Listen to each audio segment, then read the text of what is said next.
الحمد للہ وکفی وسلام علی عبادہ الذین اصطفی اما بعد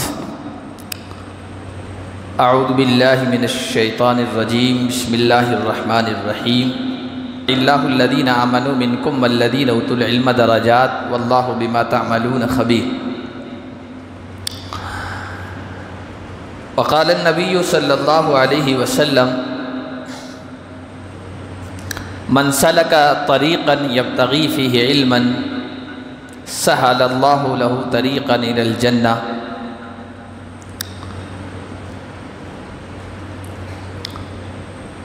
وقال النبی صلی اللہ علیہ وسلم ان اللہ یرفع بہذا الکتاب اقواما ویضع بہ آخرین۔ عزیز طلبہ،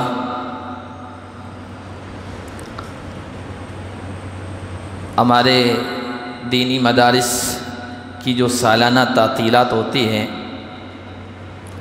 وہ مکمل ہو کر اب سارے مدارس والے نئے تعلیمی سال کی سرگرمیوں میں مشغول ہو چکے ہیں۔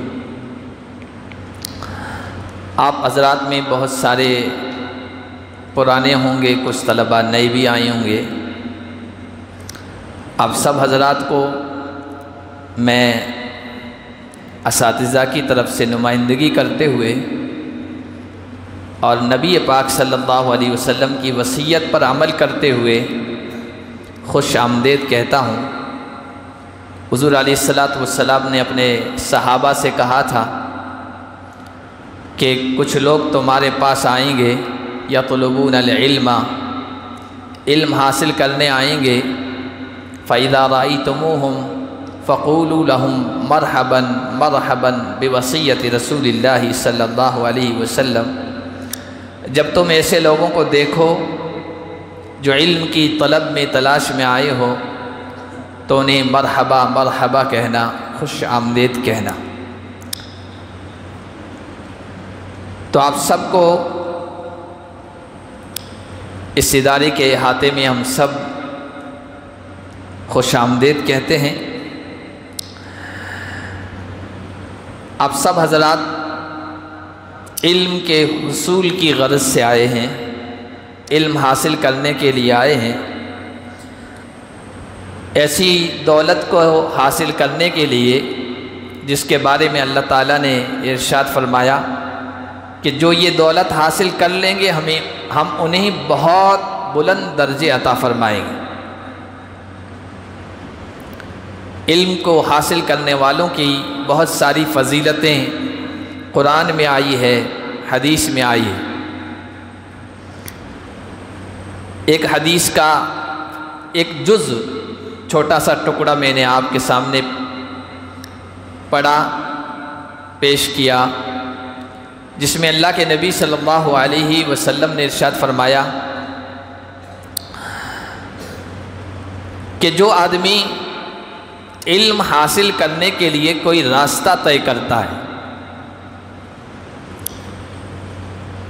یبتغی فیہ علما کے الفاظ بھی آئے ہیں جس میں وہ علم کے حصول کا مقصد رکھتا ہے، تو اللہ تبارک و تعالی اسے جنت کے راستے پہ چلا دیتے۔ دوسرے الفاظ ہیں کہ اللہ تعالیٰ اس کے لیے جنت کا راستہ آسان کر دیتے ہیں۔ یہ ٹکڑا میں نے ابھی پڑھا، اس سے آگے روایت میں یہ ہے کہ ان الملائکۃ لتضع اجنحتها لطالب العلم رضا بما یصنع۔ آپ کی اہمیت کیا ہے، فضیلت کیا ہے، اللہ کے ہاں مقام کیا ہے؟ حضور علیہ السلام نے ارشاد فرمایا فرشتوں جیسی نورانی مخلوق طالب علم کے پیروں کے نیچے اپنے پر بچھا دیتے ہیں، طالب علم کے لیے اپنے پروں کو بچھا دیتے ہیں۔ کیوں بھائی؟ رضا بما یصنع، جو کام وہ کر رہا ہے، علم کے حاصل کرنے کے لیے وہ آیا ہے، تو اس وجہ سے فرشتے پر بچھا رہے۔ حضور علیہ الصلوۃ والسلام نے ارشاد فرمایا آگے کہ عالم کے لیے یستغفر لہ من فی السماوات ومن فی الارض دعا کر رہے ہیں، مغفرت کی دعا کر رہے ہیں، اللہ سے درخواست کر رہے ہیں، وہ تمام مخلوقات کر رہی ہیں جو آسمانوں میں ہیں اور جو زمین میں ہیں، حتی الحیتان فی الماء، یہاں تک کہ پانی کے اندر جو مچھلیاں ہیں وہ بھی اس کے لیے استغفار کر رہی ہیں۔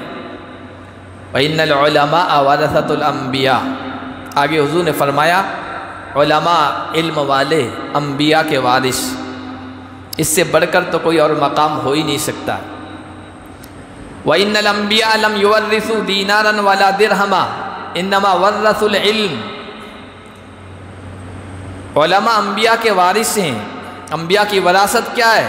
انبیاء وراثت میں مال دولت چھوڑ کے نہیں جاتے ہیں، ان کی وراثت علم ہے۔ فَمَنْ أَخَذَهُ أَخَذَ بِحَظٍّ وَافِرٍ، جو علم حاصل کرے گا، جتنا زیادہ علم حاصل کرے گا، انبیاء کی وراثت میں سے ہی اتنی ہی بڑی مقدار، اتنا بڑا حصہ حاصل کرے گا۔ قرآن کی آیت کا ایک ٹکڑا اہل علم کی فضیلت میں، اور حضور علیہ السلام کا یہ فرمان میں نے آپ کے سامنے رکھا ہے۔ یہ اس لیے رکھا کہ آپ اپنی اہمیت کو سمجھیں، اپنی فضیلت کو سمجھیں، اپنے مقام اور مرتبے کو سمجھیں۔ آپ خوش قسمت ہیں کہ آپ نے ایک ایسے ادارے کو چنا ہے، ایسے خوش قسمت تو سبھی وہ طلبہ ہیں جو علم دین حاصل کرنے کے لیے کسی بھی ادارے میں گئے، لیکن آج کے حالات، آج کے تقاضوں کے اعتبار سے جن اداروں میں دینی اور عصری علوم ساتھ ساتھ چلا رہے ہیں اور طلبہ وہاں جا رہے ہیں علم حصول کے لیے، وہ بڑے خوش قسمت ہیں۔ دونوں علم ہماری ضرورت ہے، حالات کا تقاضا ہے۔ ہمیں قرآن میں یہ سکھایا گیا کہ آتنا فی الدنیا حسنہ وفی الآخرۃ حسنہ، دنیا کی بھی اچھائی عطا فرما، آخرت کی بھی اچھائی عطا فرما۔ دنیا کی اچھائی کیسے حاصل ہوگی؟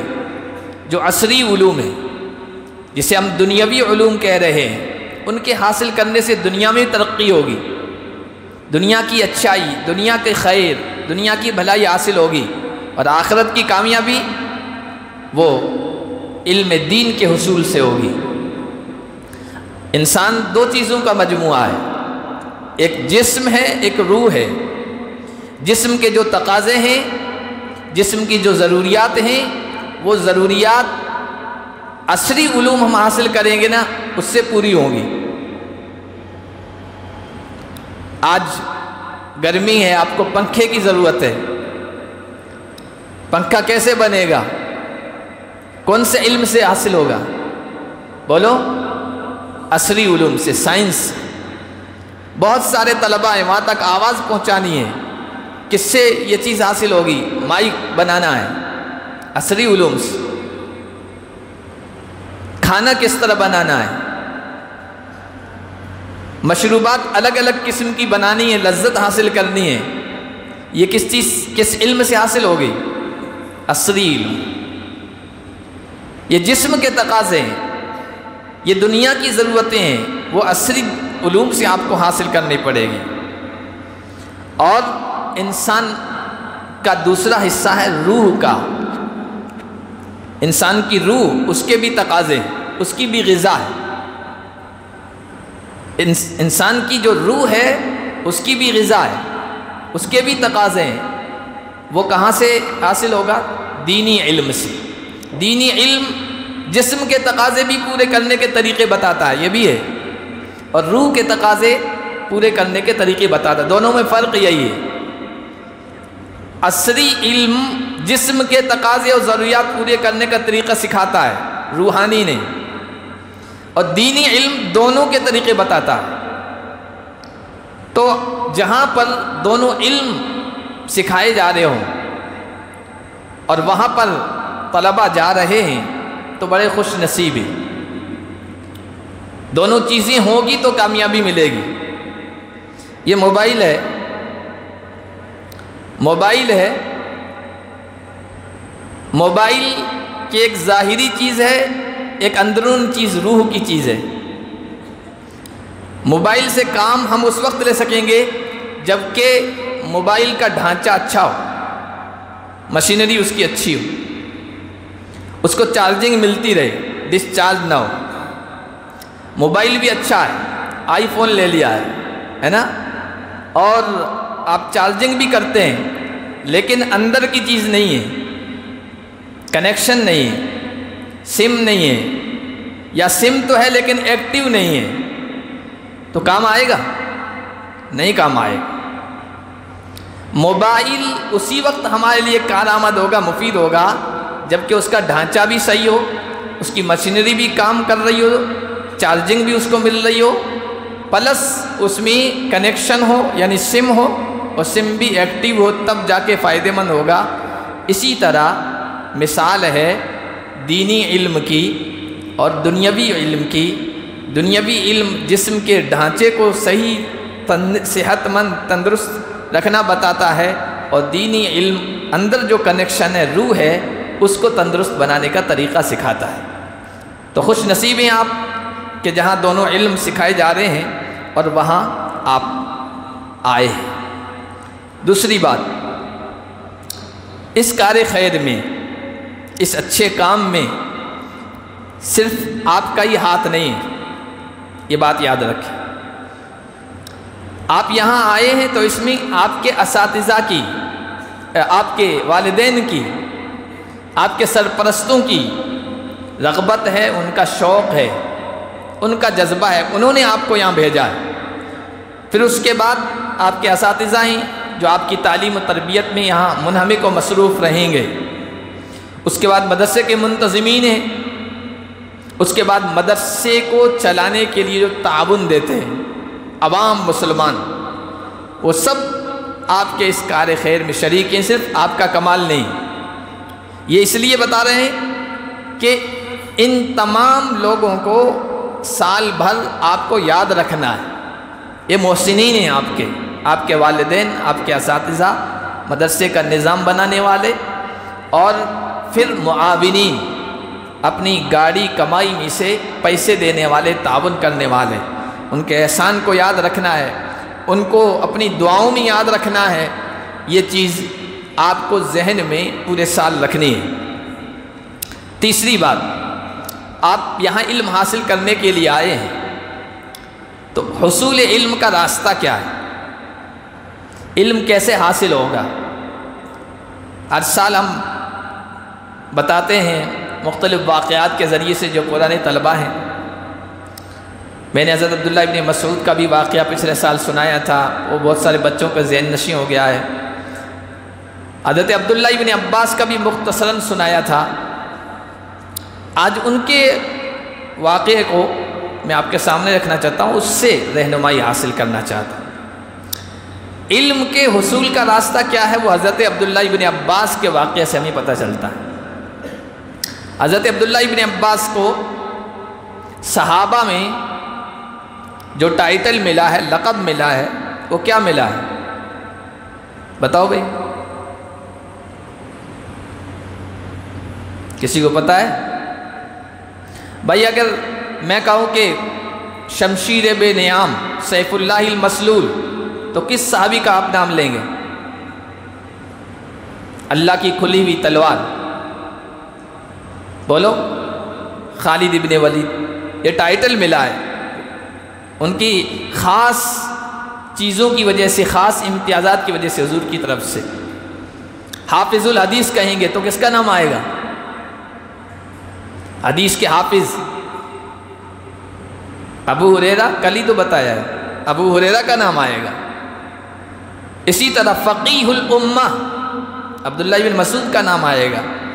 تو اگر کوئی کہیں بھی ذرا سا علم سے تعلق رکھنے والا ہو اور یہ کسی کی زبان سے سنے کہ ترجمان القرآن، مفسر القرآن، حبر الامہ، آگے نام نہ بھی لے تو اس کا ذہن جائے گا عبداللہ ابن عباس کی طرف۔ قرآن کے مفسر، ترجمان امت کے بڑے عالم عبداللہ ابن عباس۔ اب اتنے بڑے عالم کیسے بنے؟ حالانکہ حضور کے زمانے میں وہ بالغ بھی نہیں ہوئے تھے، یوں کہیے بچے تھے، بلوغت کے قریب پہنچ چکے تھے، بالغ نہیں ہوئے تھے حضرت عبداللہ ابن عباس، لیکن بعد میں اتنے بڑے عالم بنے۔ کون سا طریقہ اپنایا؟ اس کے بارے میں علماء نے لکھا ان کی سیرت میں، اللہ کے نبی صلی اللہ علیہ وسلم ایک موقع پر قضاء حاجت کے لیے گئے، اپنی ضرورت پوری کرنے کے لیے گئے۔ پیچھے سے حضرت عبداللہ ابن عباس جو اس وقت بچے تھے، کسی نے ان کو کہا نہیں، سمجھایا نہیں، خود اندر کا جذبہ تھا، وہ اٹھے اور اللہ کے نبی صلی اللہ علیہ وسلم کے لیے پانی کا لوٹا بھر کر پانی کا انتظام کر دیا۔ حضور علیہ السلام واپس آئے، خوش ہوئے۔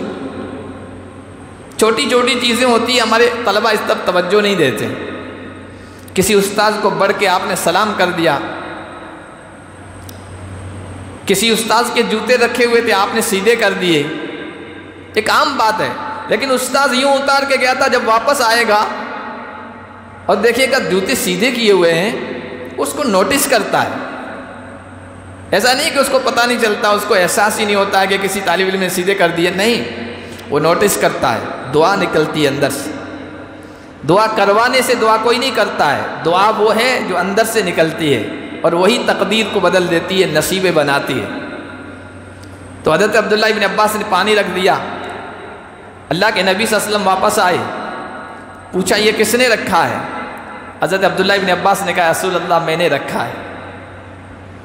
کہا کہ خوش ہو گئے حضور، لوٹا رکھنے کی وجہ سے حضور خوش ہو گئے، ایک معمولی خدمت ہے نا۔ کہا کہ دعا کرنا چاہتا ہوں، کون سی دعا چاہیے تمہیں بتاؤ؟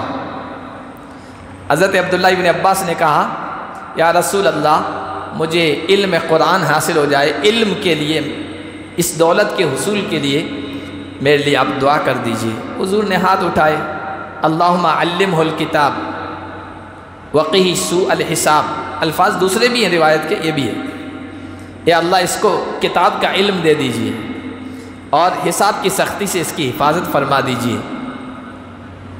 دعا ملی۔ حضور کے زمانے میں چھوٹا سا بچہ بالغ بھی نہیں ہوا تھا، بعض میں بڑے بڑے صحابہ بعد میں ان کے سامنے زانوِ تلمس طے کرتے تھے، کسی مسئلے میں کوئی حل نہیں ملتا تھا، سمجھ میں نہیں آتا تھا، ان کی طرف رجوع کرتے تھے۔ یہ مقام کیسے ملا حضرت عبداللہ بن عباس کو، وہ میں آپ کو سمجھانا چاہتا ہوں۔ آپ کہیں گے حضور کی دعا تھی، یہ کہیں گے نا حضور کی دعا تھی۔ آج بھی کسی کو بڑے مرتبے میں پاتے ہیں تو کہتے ہیں کہ بھائی اس کے دادے کی دعا تھی، اس کے والد کی دعا تھی، اس کے فلاں کی دعا، ٹھیک ہے دادا کی دعا ہوگی، والد کی دعا ہوگی، فلاں کی دعا ہوگی، اس کا بھی تو بیچارے کا کچھ ہوگا نا، اس کی محنت کہاں گئی، اس کا شوق کہاں گیا؟ آپ کہیں گے حضور کی دعا تھی، حضور کی دعا اپنی جگہ تھی، لیکن حضور کی دعا کے پیچھے حضرت عبداللہ ابن عباس کا شوق تھا، ورنہ تو یہ بھی کہہ سکتے تھے اللہ کے نبی دعا کر دیجئے، آپ کے ہاتھ تو کبھی خالی نہیں لوٹتے ہیں، مالدار بنا دے اللہ مجھے، کوئی عہدہ دلا دے اللہ مجھے، کوئی دوسری چیز بھی تو مانگ سکتے تھے نا، لیکن علم کا شوق تھا، کہا علم کتاب مجھے اللہ کی طرف سے عنایت ہو جائے، اس کے لیے آپ دعا کر دیجئے۔ پھر اس دعا کے پیچھے کیا ہے؟ علم کا شوق ہے، علم کے لیے محنت ہے، علم کے لیے محنت ہے، اور پھر کس طرح محنت کی ہے حضور کے بعد، حضور کے زمانے میں بھی، حضور کے بعد وہ تفصیل ہے، اس کو پھر میں کسی اور موقع پہ بیان کروں گا، آپ خود بھی پڑھ سکتے ہیں، کس طرح انصار و مہاجرین میں سے بڑے بڑے صحابہ کے گھر پہ جایا کرتے تھے، تپتی ہوئی دھوپ میں، اڑتی ہوئی ریت میں ان کے گھر کے باہر کھڑے ہو جاتے تھے، بجاتے نہیں تھے، پتہ نہیں آرام کر رہے ہوں گے، ایک طرف بیٹھ جاتے تھے، اوپر ریت آ جاتی تھی اڑتی ہوئی، وہ اپنے وقت میں باہر آتے تھے صحابی، یار اللہ کے نبی کے آپ رشتہ دار ہیں، اللہ کے نبی کے چچزاد بھائی ہیں، آپ ہمیں کہہ دیتے ہم آپ کے پاس آ جاتے، اور آپ اس طرح بیٹھے ہیں، کہا کہ نہیں میں علم حاصل کرنے آیا ہوں، میں اس بات کا زیادہ حقدار ہوں کہ آپ کے پاس آؤں۔ اور آپ کو تکلیف میں نہ مبتلا کروں، آپ کی راحت کا میں خیال رکھوں۔ پھر ان کی محنت تھی، جد و جہد تھی، کوشش تھی کہ ترجمان القرآن کا ٹائٹل ملا اور تفسیر قرآن میں بڑی مہارت حاصل ہوئی۔ تو یہ چیز آپ کو حاصل کر لیں، اندر سے شوق ہو، ایک آگ ہو جو آپ کو چین نہ لینے دے، سونے نہ دے، اور علم کے حصول کے لیے ہمیشہ آپ کو سرگرم رکھے، آپ کے جذبے کو زندہ رکھے۔ اس پر مزید یہ کہ خدمت، اساتذہ کی خدمت، حضور کی خدمت کی تھی نا انہوں نے، یہ بہت ضروری ہے۔ چوتھی چیز یہ کہ آپ یہ علم حاصل کرنے آئے نا، علم حاصل کرنے کیوں آئے ہیں؟ کہ آپ اپنی دنیا اور آخرت کو سنواریں، خود اپنی بھی اصلاح کریں اور دوسروں کی اصلاح کا بھی ذریعہ بنے۔ اس کے لیے آپ یہاں آئے ہیں اور علم حاصل کر رہے ہیں۔ لیکن یہ کب ہوگا بھائی؟ جب آپ کے پاس علم کا خزانہ ہوگا، علم کا سرمایہ ہوگا۔ میں کہا کرتا ہوں آپ کے بینک اکاؤنٹ میں بیلنس ہوگا نا، تبھی تو آپ آگے کہیں بھی کسی کو فارورڈ کرنا ہو، بھیجنا ہو، بھیج سکیں گے۔ آپ کے بینک اکاؤنٹ میں بیلنس ہی نہیں ہے تو نہ اپنا موبائل ریچارج کر سکیں گے، نہ کہیں کسی کا اسکرین وہ کر کے پیسے بھیج سکیں گے۔ خالی بینک اکاؤنٹ کام آئے گا؟ پھر وہ ضرورت پڑے گی تو ادھر ادھر دیکھتے رہیں گے۔ آپ اپنے آپ کو اس وقت سنوار سکتے ہیں، آگے لوگوں کی اصلاح اس وقت کر سکتے ہیں جبکہ آپ کے پاس علم کا سرمایہ ہو، ورنہ وہ لطیفہ مشہور ہے، لطیفہ خان صاحب کا ہے۔ لطیفے جو ہوتے ہیں یا سردار جی کے اوپر ہوتے ہیں یا خان صاحب پر ہوتے ہیں۔ تو ایک خان صاحب تھے، خان صاحب جا رہے تھے، سامنے سے بیچارہ کوئی پنڈت ہندو کوئی آ گیا، نون مسلم، غیر مسلم۔ تو خان صاحب بڑے جذباتی ہوتے ہیں، اس نے پکڑا اس کو گلے سے، یوں مکہ تانا کہ کافر کا بچہ، کیا کہا؟ کافر کا بچہ مسلمان ہوتا ہے کہ نہیں، ورنہ مکہ رسید کرو۔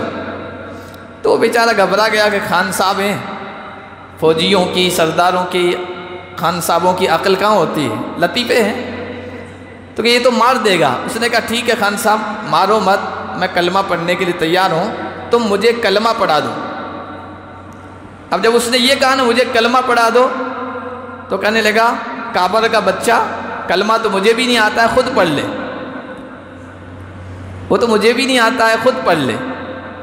یہ لطیفہ ہے، لطیفوں سے بات آسانی سے سمجھ میں آ جاتی ہے۔ اس کے خود کے پاس مطلب کلمہ اس کو نہیں آتا تھا، وہ دوسروں کو کیا سکھائے گا؟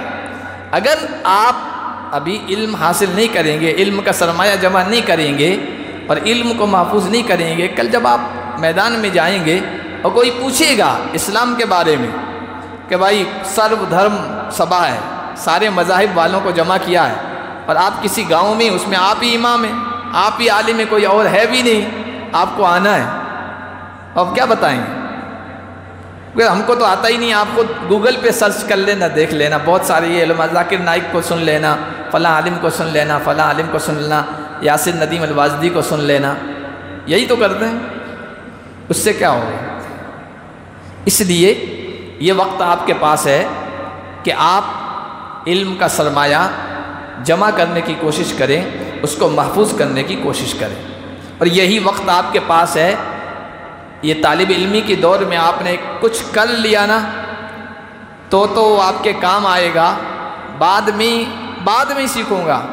عربی اول والا سوچے گا یار یہ سال ایسے گزار لوں، عربی دوم سے محنت کروں گا، دوم والا سوچے گا عربی سوم سے محنت کر لوں گا، وہ آگے آگے، تو بعد والا وقت کبھی نہیں آتا ہے۔ حسرت اور افسوس کے سوا ایسے لوگوں کے دامن میں کچھ بھی نہیں ہوتا ہے۔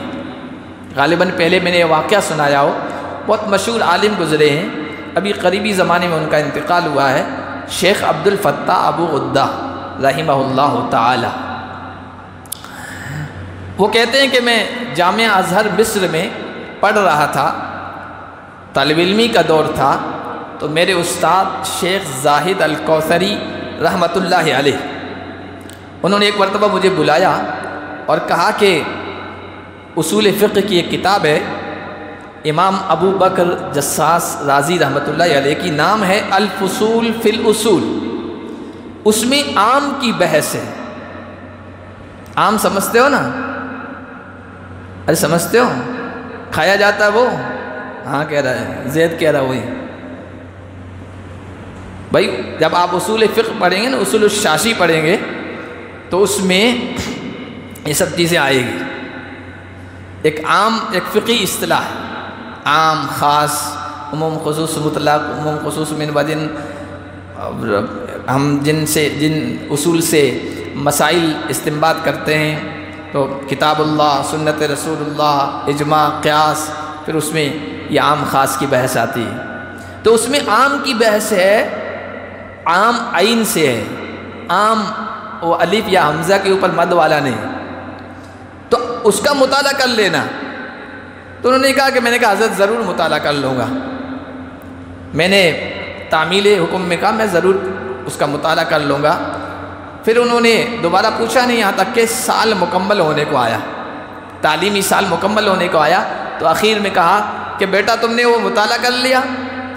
تو میں نے کہا حضرت ابھی تک تو مطالعہ نہیں کیا ہے، انشاءاللہ اگلے سال یا چھٹیوں میں میں وقت نکال کے اس کا مطالعہ کر لوں گا۔ پھر دوسرے سال انہوں نے پوچھ لیا استاد نے، بیٹا اس کا مطالعہ کیا ہے؟ کہا کہ ابھی تک تو موقع نہیں ملا ہے، انشاءاللہ جلد وقت میں نکال کے اس کا مطالعہ کر لوں گا۔ تو انہوں نے شیخ زاہد الکوثری، یہ ترک تھے، ترکی کی تھے، انہوں نے کہا ہمارے یہاں ترکوں میں ایک محاورہ، ایک مقولہ مشہور ہے، اور انہوں نے کہا کہ وہ یہ ہے کہ لو شققنا قلب طالب العلم لوجدنا فیہ مئۃ مسئولہ مکتوب علیہ مئۃ مسئلۃ مکتوب علیہا السنۃ الآتیہ۔ اگر طالب علم کے سینے کو چاک کیا جائے، چیرا جائے اور کھولا جائے اور دیکھا جائے کہ اس میں کیا کیا چیزیں ہیں، تو اس میں 100 مسئلے ایسے ملیں گے جن کے اوپر لکھا ہوا ہوگا کہ انشاءاللہ اس مسئلے کے بارے میں، اس بات کے بارے میں میں اگلے سال تحقیق کروں گا، اس کو حاصل کرنے کی کوشش کروں گا۔ سوف انشاءاللہ اگلے سال، آئندہ کچھ مہینوں کے بعد، کچھ دنوں کے بعد، کچھ ہفتوں کے بعد محنت کروں گا، تقریر یاد کرنی شروع کروں گا، کتابوں کو یاد یہ 100 ایسی چیزیں ہوں گی جو اس کے دل میں ملے گی، وہ اس میں لکھا ہوگا انشاءاللہ بعد میں کروں گا۔ تو یہ وقت آپ کے پاس ابھی ہی ہے، اور یہ بات بھی ذہن میں رکھیں۔ دیکھو مدرسے کا ماحول، اساتذہ، کتابیں، نصاب، یہ سب اپنی جگہ اہم ہیں کسی بھی طالب علم کی زندگی کو بنانے میں، صلاحیت کو بنانے میں، لیکن سب سے زیادہ جو اہم چیز ہے وہ طالب علم کا خود کا جذبہ ہے، خود کا شوق ہے۔ بننے والے کے لیے، اپنے آپ کو بنانے والے کے لیے ان میں سے کوئی بھی چیز زیادہ معنی نہیں رکھتی ہے۔ اگر خود ٹھان لے کہ مجھے بننا ہے نا، تو خراب ماحول میں بھی وہ بن گیا ہے۔ ایسی سینکڑوں مثالیں ہیں کہ ایسے مدرسے میں طالب علم پڑھا، اس کے گھر کے حالات ایسے تھے کہ بڑے مدارس میں جانے کا موقع نہیں ملا، اور گمنام مدرسے میں تھا، محنت کی، جذبہ تھا، بڑے بڑے مدرسے کے فارغین سے آگے صلاحیت میں، خوبیوں میں۔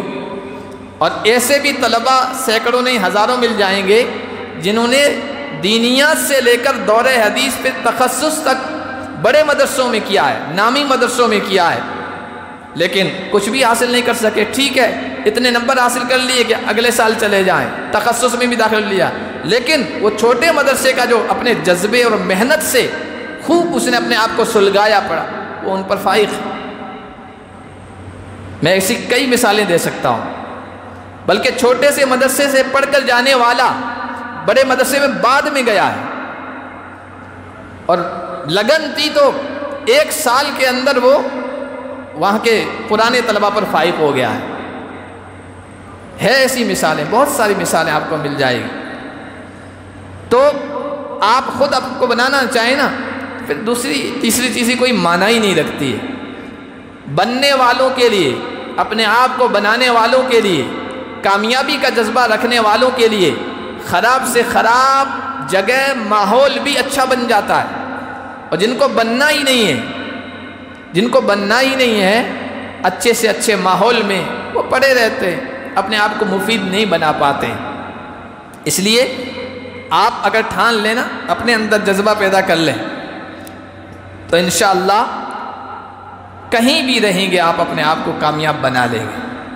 لیکن اس کے لیے محنت، یہ اپنے آپ کو بھلا دینا، پگھلا دینا، علم میں لگا دینا، جھونک دینا، سب سے اہم چیز یہی ہے۔ اور یہ جو نہیں کرتا تو پھر وہ بن نہیں پائے گا، چاہے کہیں بھی چلا جائے، جامعہ ازہر سے فارغ ہو جائے، ازہری بن جائے، مدنی بن جائے۔ ہم نے ایسے دیکھے مدنی ہیں لیکن یہاں کے مدارس کے جو فارغین ہیں ان کے سامنے کچھ بھی نہیں، ازہری ہیں لیکن بس ٹائٹل مل گیا، ایک لقب مل گیا الازہری۔ یہاں بہت سارے مدارس میں پڑھنے والے ایسے ہیں، ان سے اچھی عربی بولتے ہیں، عربی لکھتے ہیں، عربی سمجھتے ہیں۔ خود کی محنت ہوتی ہے بھائی۔ آغوش صدف جس کے نصیبوں میں نہیں ہے، آغوش صدف جس کے نصیبوں میں نہیں ہے، وہ قطرہ نیسا کبھی بن سکتا نہیں گوہر۔ یہ جو گوہر بنتا ہے نا، موتی کہتے ہیں، وہ سیپی ہوتی ہے، سیپی کے اندر بارش کا قطرہ پڑتا ہے، وہ سیپی بند ہو جاتی ہے، پھر اس قطرے کو، اس سیپی کی گرمی، اندر خول ہوتا ہے نا، گرمی محسوس ہوتی ہے، موجوں کی تھپیڑیں لگتی ہے، سورج کی تپش الگ ہوتی ہے، سمندر کی لہریں ہوتی ہے، وہ سارے مشکلات سے گزرتا ہے، اس کے بعد جا کے وہ موتی بنتا ہے۔ آغوش صدف، صدف سیپی کو کہتے ہیں، آغوش یعنی اس کے اندر اس کا دامن، اس کا یوں کہیے اس کی گود، آغوش صدف جس کے نصیبوں میں نہیں، وہ قطرہ نیساں، قطرہ نیساں منا بارش، وہ قطرہ نیساں کبھی بنتا نہیں گوہر۔ جو اپنے آپ کو پابند نہیں بنائے گا مدرسے کے اور اصولوں کے، مدرسے کی چہار دیواری کے، اور جو ہدایات دی جاتی ہیں اس کے، کبھی کامیاب نہیں ہو سکتا ہے۔ اس لیے یہ سال کی شروعات ہے، آغاز ہے۔ آپ اپنے اندر جذبہ پیدا کریں، اپنے اندر ایک آگ لگائیں کہ ہمیں کچھ حاصل کرنا ہے۔ آپ ارادہ کریں گے، سچا ارادہ، پختہ ارادہ، عزم، اور اللہ سے مانگیں گے تو انشاءاللہ آپ یہاں رہ کر بھی بہت بڑے عالم بن سکتے ہیں۔ سب ارادہ کرتے ہیں بھائی؟ ہاں، تو اللہ پاک سے دعا ہے، اللہ پاک ہم سب کے لیے آسان کرے، آپ کے لیے پڑھنا آسان کرے، ہمارے لیے پڑھانا آسان کرے، اور جس مقصد کے لیے ہم سب یہاں آئے ہیں، یہاں رہتے ہیں، اس مقصد کے حصول میں ہم سب کو اپنے جی جان سے جذبے کے ساتھ لگنے کی توفیق عطا فرمائے۔